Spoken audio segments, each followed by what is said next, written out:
Back to our YouTube channel. তো আজকে কালকে রিলেটেড যে ভিডিও আছে ওইটা রিলেটেড আরেকটা ভিডিও নিয়ে আসলাম।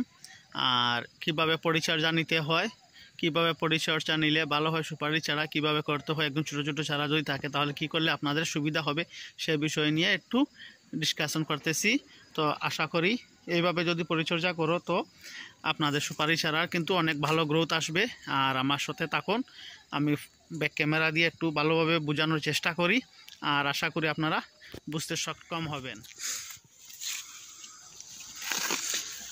তো এই যে সুপারি চারা দেখতে পাচ্তেছো, ওই সুপারি চারাতে কিন্তু কালকে একটা ভিডিওতে দেখিয়েছিলাম এই যে সুপারির বগলি যেগুলো আছে ওইগুলা কিভাবে পরিষ্কার করতে হয়। আর এইগুলাতে যদি পরিষ্কার ভালোভাবে না করো ওইগুলার ভিতরে কিন্তু জল জমে যায়, আর জলে গেলে কতটুকু ক্ষতি হতে পারে সেটা দেখিয়েছি। পোকামাকড় কীড়া ধরে নেয়, এর জন্য ছোটো ছোটো চারা যখন থাকবে এইগুলি এইভাবে হাত দিয়ে কিন্তু ম্যানুয়ালি একটু পরিষ্কার করে দেওয়ার দরকার, কারণ পাশের দিকে জঙ্গল থাকার কারণে কিন্তু ওইগুলি ভালোভাবে অটোমেটিকলি যায় না বা গোড়াগুলি পড়ে না, যার কারণে ওইখানের ভিতরে কি হয়, পিঁপড়ে জমা হয়ে যায় আর উলি পোকা ধরে নেয়। আর যখন পিঁপড়ে বা উলি পোকা ধরে নেয় এই যে এইগুলা নিচের দিকে, তখন কিন্তু সুপারি চারা অনেক ক্ষতি, কারণ ধীরে ধীরে এই সুপারি চারাটা ওরা কিন্তু খেতে শুরু করে। আর যখন ওই সুপারি চারার ভিতরে কীড়া ঢুকে যাবে তখন কিন্তু তোমার চারা একদম শেষ। এই দেখো, এটা কিন্তু পুরো শুকিয়ে গেছে কিন্তু পড়েনি, এই হাত দিতেই চলে এসেছে।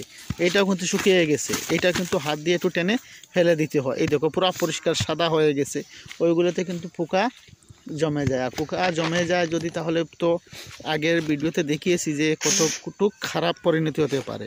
এইগুলো দেখে একটু পরিষ্কার রাখার কারণে কিন্তু ওইগুলি একদম ভালোভাবে সুন্দরভাবে চারাগুলো হয়ে গেছে। আর এই চারাগুলো যদি আপনার এইভাবে এই যে সুন্দর সুন্দর চারা বানাতে হলে একটু কিন্তু পরিশ্রম করতে হবে। আর এই পরিশ্রমগুলো করতে গেলে আমি যেভাবে বলেছি সেইভাবে কিন্তু একটু শ্রম দিতে হবে। আর এটা কিন্তু অ্যাকচুয়ালি কোনো পার্টিকুলারলি কোনো টিলার বাগান না, এটা কিন্তু অ্যাকচুয়ালি আমার নিজের বসত বাড়ি, কারণ ওই পাশেই আমার ঘর থাকার কারণে আমি একটু অ্যাডভান্সটেজ বেশি হয়ে বা একটু পরিশ্রম করতে এগিয়ে এসেছি।